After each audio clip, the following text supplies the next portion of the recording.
वास्तविक महाभारत की लड़ाई हुई है अर्जुन और कृष्ण के बीच में, और इस लड़ाई में हिंसा इसीलिए नहीं है क्योंकि अर्जुन के हारने में ही अर्जुन की भलाई है।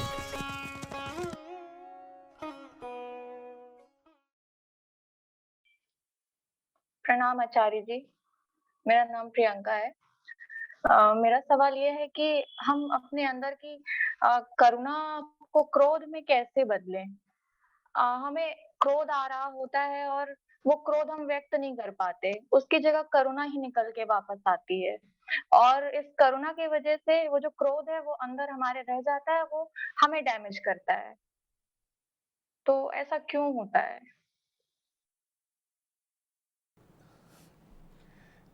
क्रोध क्यों व्यक्त करना है? क्रोध अगर सचमुच करुणा बन रहा है तो इसमें हर्ज क्या है, बताइए। अगर ऐसी कोई बात की गई हो या ऐसा कुछ घटा हो, कुछ हुआ हो, तो हमें वहां क्रोध व्यक्त करना है। हर वक्त करुणा तो नहीं दिखा सकते हम। देखिए, करुणा किसी एक शक्ल की नहीं होती। करुणा किसी एक रूप, रंग, नाम, कर्म या व्यवहार में सीमित नहीं करी जा सकती। किसी एक प्रकार के व्यवहार को करुणा नहीं कहते। क्रोध का रूप भी ले सकती है करुणा। तो बात ये नहीं है कि क्रोध किया या करुणा करी, बात यह है कि जो भी करा उसका केंद्र क्या था। अगर उसका केंद्र बोध होता है तो कर्म में करुणा होती ही होती है। देखिए, गीता का पूरा संदेश ही यही है कि अगर केंद्र में बोध होता है तो कर्म निष्काम होता है ना। और निष्काम कर्म को ही करुणा कहते हैं। सकाम कर्म का मतलब होता है जो अपने लिए करा, और करुणा का मतलब होता है जो दूसरों के लिए करा।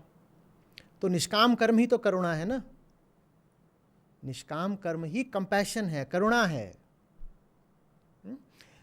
तो बोध माने समझदारी, माने अंडरस्टैंडिंग से जो भी कुछ करा जाता है उसका नाम करुणा ही होता है। और अज्ञान के केंद्र से माने बिना समझे आप करुणा भी दिखाएंगी तो वो कोई खतरनाक और जहरीली सी चीज होती है।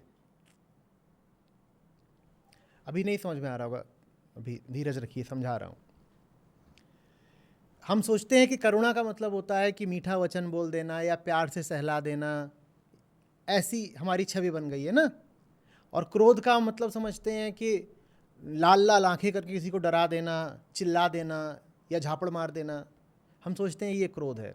हम इस आधार पे अंतर करते हैं कि जो कर्म है वो दिख कैसा रहा है। अगर मीठा मीठा और कोमल कोमल दिख रहा है तो हम कह देते हैं करुणा, और अगर उग्र और गर्म और उत्तेजित दिख रहा है तो हम कह देते हैं क्रोध। ऐसे करते हैं ना। मैं कह रहा हूं कि ये बंटवारा जो करा है ये गलत है। इस आधार पे अंतर नहीं करते। कर्म और कर्म में अंतर किसी दूसरे आधार पर करा जाता है। वो दूसरा आधार क्या है वो मैं समझाना चाह रहा हूं, समझिए। हम जो भी करते हैं ना वो दो जगहों से हो सकता है, या तो बोध से माने समझदारी से, या वो हो सकता है नासमझी से। हम समझे ही नहीं कि हम क्या कर रहे हैं, हम जानते ही नहीं हम कौन हैं, दूसरे से संबंध क्या है और इस अवसर पे क्या करना उचित होगा, हमें कुछ नहीं पता। सिर्फ ये दो चीज़ें होती हैं, होश और बेहोशी, समझ और नासमझी। ठीक है, इन दो के अलावा और नहीं कुछ होता। अब हम कह रहे हैं कि समझदारी के केंद्र से, समझदारी के कारण, ऐसे कह लीजिए, समझदारी के कारण अगर आप क्रोध भी व्यक्त करें तो उसे करुणा ही माना जाना चाहिए। वो क्रोध भी करुणा ही है। और नासमझी में अगर आप करुणा भी दिखा रहे हैं तो वो हिंसा है। तो बिल्कुल घबराइए मत। अगर किसी की बेहतरी के लिए ये ज़रूरी है कि आप उसको डांट लगा दें तो उस डांट में करुणा मात्र है। हाँ, डांट आप इसलिए लगा रहे हैं क्योंकि आपके स्वार्थ पे चोट आई थी तो आप क्रोधित हो गए, तो वो अलग चीज़ है। फिर एक ये होता है कि किसी पर चढ़ बैठे क्योंकि आपका अपना स्वार्थ खराब हो रहा है, आपके अपने हितों पर चोट आ रही है तो आप दूसरे पर उग्र हो गए, वो एक बिल्कुल अलग चीज़ है। लेकिन एक बच्चा है घर में छोटा, और वो बिजली के सॉकेट में उंगली डाल रहा है अपनी, और 4-5 बार आप उसे प्यार से समझा चुके हो, नहीं समझ रहा है। खिलौने दे दिए तब भी नहीं समझ रहा है, मिठाई दे दी तो भी नहीं समझ रहा है। और अगर उंगली उसने डाल दी तो कुछ भी हो सकता है, प्राणघात हो सकता है। तो आप उसको डांट रहे हैं। इस डांट में कोई बुराई नहीं है, बिल्कुल कोई बुराई नहीं है। यहां पर करुणा ही क्रोध का रूप लेकर आई है। यहां करुणा ही क्रोध का रूप लेकर आई है। तो करुणा को कोई आप विशिष्ट व्यवहार न समझें, स्पेसिफिक बिहेवियर नहीं है करुणा। करुणा है बोध, करुणा है निष्कामता।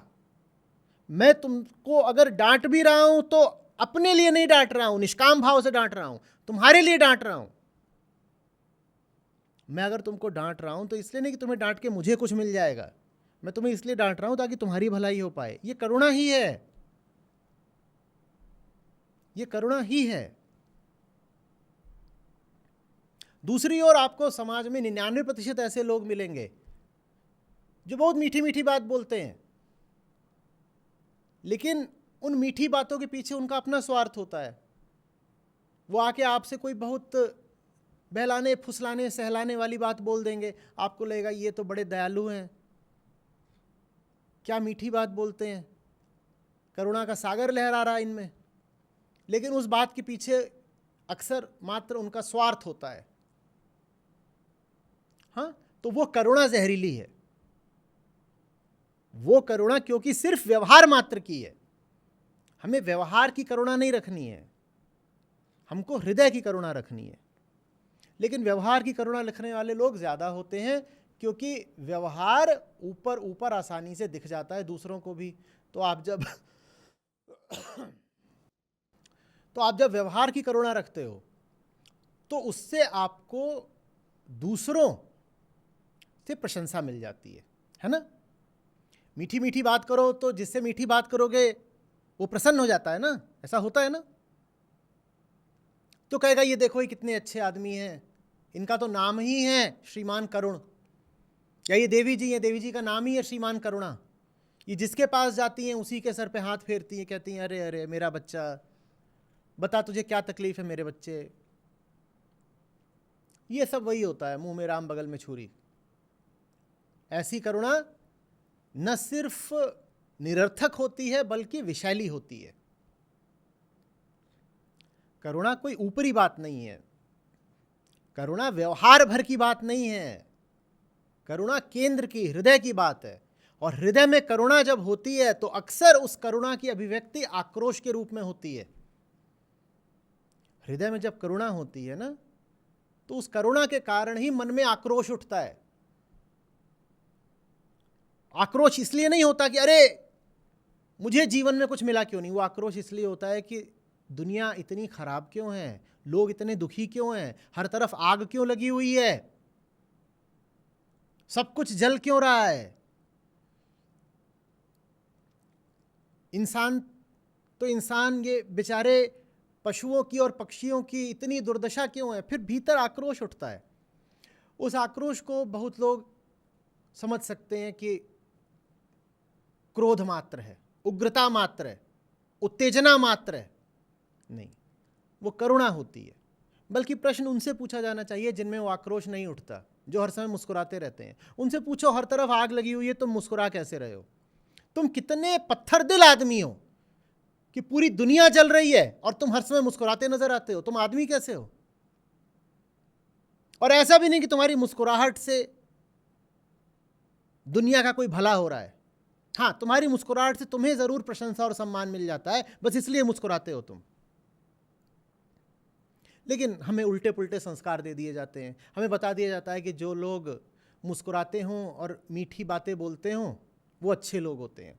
और हमें बोल दिया जाता है कि जो सीधी सपाट बात बोल दे, जिसकी बात में धार हो, जिसकी बात आपके झूठ को काट दे, वो आदमी बुरा है।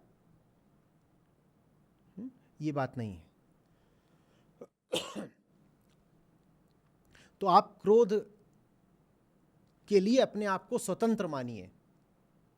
आपको नज़र इस पर नहीं रखनी है कि क्रोध किया कि नहीं, आपको नज़र इस पर रखनी है कि कहीं क्रोध अपने स्वार्थ के लिए तो नहीं किया, नज़र इस पर रखिए। कहीं क्रोध मेरे अज्ञान से तो नहीं उठ रहा, नज़र इस पर रखिए। दूसरे की भलाई के लिए कभी उसको चूमना भी पड़ता है और कभी उसको झकझोरना भी पड़ता है। दूसरे की भलाई के लिए कभी उसको सहारा भी देना पड़ता है और कभी उसको धक्का भी देना पड़ता है। संतवाणी सुनी है ना, अंतर हाथ सहार दे बाहर मारे चोट। गुरु कुम्हार शिष्य कुंभ है, कड़ी कड़ी काढ़े खोट। जितनी खोट होती हैं वो निकालनी है, करुणा है। और करुणा के अभिव्यक्ति में बाहर से तो चोट मारनी ही पड़ती है और भीतर से सहारा भी देना पड़ता है। तो करुणा किसी एक व्यवहार में नहीं बांधी जा सकती।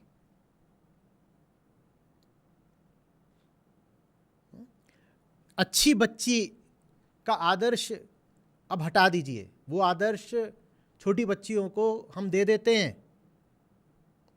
एकदम उनके दुधमुहे काल में ही दे देते हैं। सब बच्चों को देते हैं, लड़कियों को और ज़्यादा देते हैं। आवाज़ ऊंची मत करना, किसी से कड़वे बोल मत बोलना, कोई कुछ भी कर ले प्रतिरोध मत करना, मीठी रहना, शांत रहना, मौन रहना, संयत रहना, ये सब व्यवहार सिखा दिए जाते हैं। जिंदगी व्यवहार की बात थोड़ी ही है, जिंदगी दिल की बात है, जिंदगी केंद्र, जिंदगी आत्मा की बात है। केंद्र सही रखिए, हृदय सही जगह होना चाहिए। फिर कभी मीठा भी बोलना ठीक है, कभी कड़वा भी बोलना ठीक है।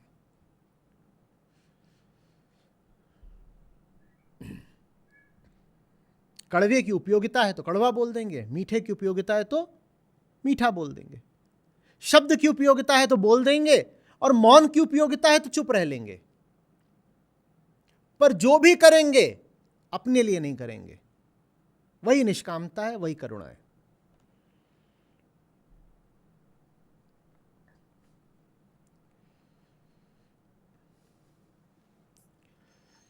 समझ में आया हो तो ठीक, नहीं तो आप इस पर प्रतिप्रश्न कर सकती हैं। जी जी आचार्य जी, समझ आया। धन्यवाद आचार्य जी।